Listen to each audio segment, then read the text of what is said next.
Worksoft's been around for about 20 years, and back in the day, web application testing was much simpler.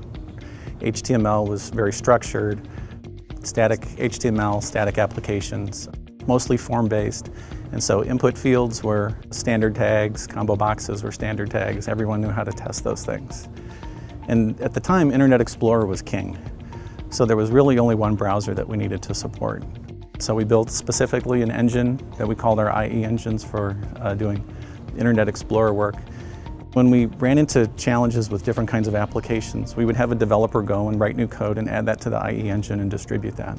What that meant for our customers was they needed to go and install that new version of the IE engine on all of the applications or all of the boxes where Certify was installed. From an operational perspective, that was a little bit of a challenge to roll out changes. Over time, what we see are the advent of more sophisticated server-side frameworks. Applications are becoming more and more complicated all the time. No longer do you just have static HTML. What you have are applications that are emitting HTML plus JavaScript plus other components, all of which get rendered in the browser. These things are becoming more and more sophisticated all the time. Along with that, you see now HTML5 and rich internet applications. It's not just the easy case of finding a tag like an input tag and interacting with it, or a combo box as a select tag. What you see now is differences in different kinds of browsers, so the same application will render differently under different browsers. And in addition to that, like for the combo box example, no longer is it maybe a select tag, but you might see an input tag with an image next to it and some JavaScript glue in between, so that when the user clicks on the image button to get the drop-down list, then some JavaScript would invoke and something else would happen.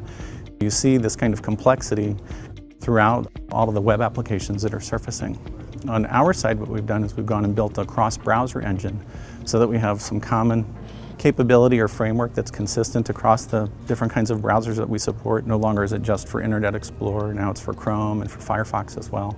Common component with a plugin for each of those different browser types. So in addition to our cross-browser engine, one of the things that we've tried to do is we realize that there needs to be a separation between these complex applications and the way that they generate and render their HTML and how we need to interact with that. We've created an abstraction layer, a separation layer, something that we call our extensibility framework. And this is part of what gets loaded into these different browsers. What it allows us to do is to see not only this simple combo box example as a select tag for web applications, but we can also then see these 2 or 3 or 5 components together, the input field plus the image button that gets clicked on plus the JavaScript that drops down. We can see all of that together as a combo box. And so what those new server-side frameworks provide, we can hide all of that complexity behind an abstraction layer so that users can still just deal with the combo box instead of dealing with all of these individual components.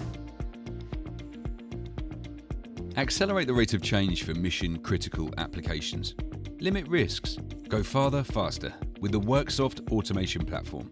Start your automation journey today. Visit worksoft.com.